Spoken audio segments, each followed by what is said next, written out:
Hello, dear students. Very good morning to all of you. Welcome you all to English Literature class. Today, let's proceed further with chapter 9, the story of an invitation. So far, we have read that Grace Maxwell had just lost her only aunt, by whom she has been brought up when her parents left to the heavenly abode, leaving Grace alone. And at Dartmouth, she finds Bertha Sutherland as a roommate. As time passes, both of them become good friends, and she has nearly now come to the end of the first term, and exam is also on, and after 1 week there will be a vacation and the school will close. Everybody will go home, and so will her friend Bertha. But Grace has nobody to turn to. So she has talked to Mr. Carter, where she will spend entire vacation working over there, and she will get money to buy her uniform, and a part of that she cannot afford boarding expenses during the vacation, and in this way it will also be managed. But actual reason is she has nobody to go to, and her roommate and friend Bertha Sutherland has got invitation from her aunt, and she has come to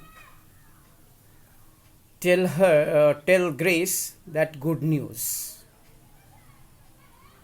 and she becomes very sad to hear from Grace that she will work at Mr. Carter, and Bertha understands very well it will be very difficult for Grace to work there, because work there is a drudgery, means very difficult and boring, and Bertha is not so strong to cope with all these. Now let's study further. I suppose I must revise that senior English this evening, said Bertha absently, as Grace tries to avoid talking much about how she will spend the vacation. Bertha also says that she also has to practice senior English that evening, but she says absently. It means she says such a way that she was not present at that place at that moment, means she was thinking something when she says this. But she made no move to do so. She was studying her friend's face, how very pale and thin Grace looked. Pale means faded. Okay. Looked surely much paler and thinner than when she had come to the academy, and she had not by any means been plump and rosy then. Plump means very fat, and rosy means having color of rose. It means if person is fat and healthy, his face will be rosy. So here Bertha thinks about her friend Grace, and she is feeling sorry about the condition of the latter. Means she has grown weaker than she came at Dartmouth.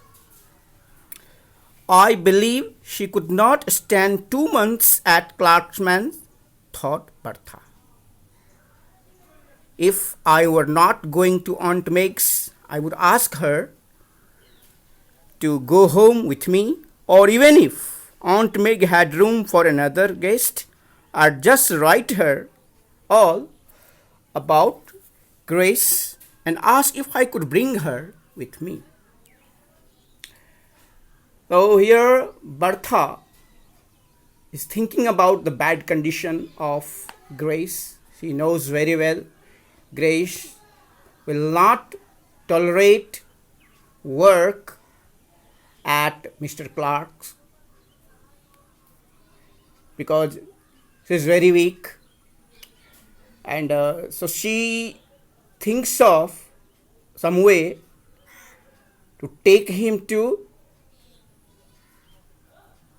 her aunt, means Bertha's aunt, but actually thing was Bertha's aunt, Mrs. Margaret, didn't have enough space. She only has one extra room, but Bertha decides that she will write Aunt Meg, and she will try to convince her. And Bertha was sure that Aunt Margaret will accept her request. Just then a thought darted into Bertha's brain. See here?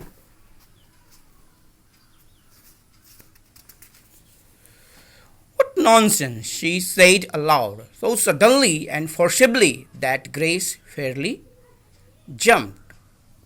What is? Oh, nothing much, said Bertha, getting up briskly. Briskly means very quickly. See here, I am going to get to work. I have wasted enough time. It means a sudden idea has come on the mind of Bertha, and she was so amazed that a voice was clearly heard. His voice came out from her mouth, and Grace was also frightened because she said, "What's nonsense?" She said so loud that the voice came to the ear of Grace, and Grace also fairly jumped. What is? Then Bertha said that it was nothing much, and got up very quickly from there and said that she was going to work and left the place. Well, dear students, rest part of the story we'll study in the next video. Hope you all are enjoying the online study very well and staying safe at your home. So bye-bye.